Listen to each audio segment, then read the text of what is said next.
حدثنا عبدان قال أخبرنا عبد الله قال أخبرنا ابن أبي ذئب عن سعيد المقبري عن أبيه عن ابن وديعة عن سلمان الفارسي قال قال رسول الله صلى الله عليه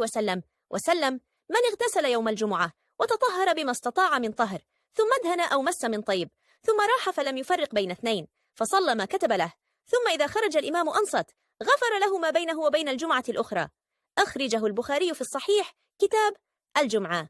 حضرت سلمان فارسی رضی اللہ عنہ سے روایت ہے کہ حضور نبی اکرم نے فرمایا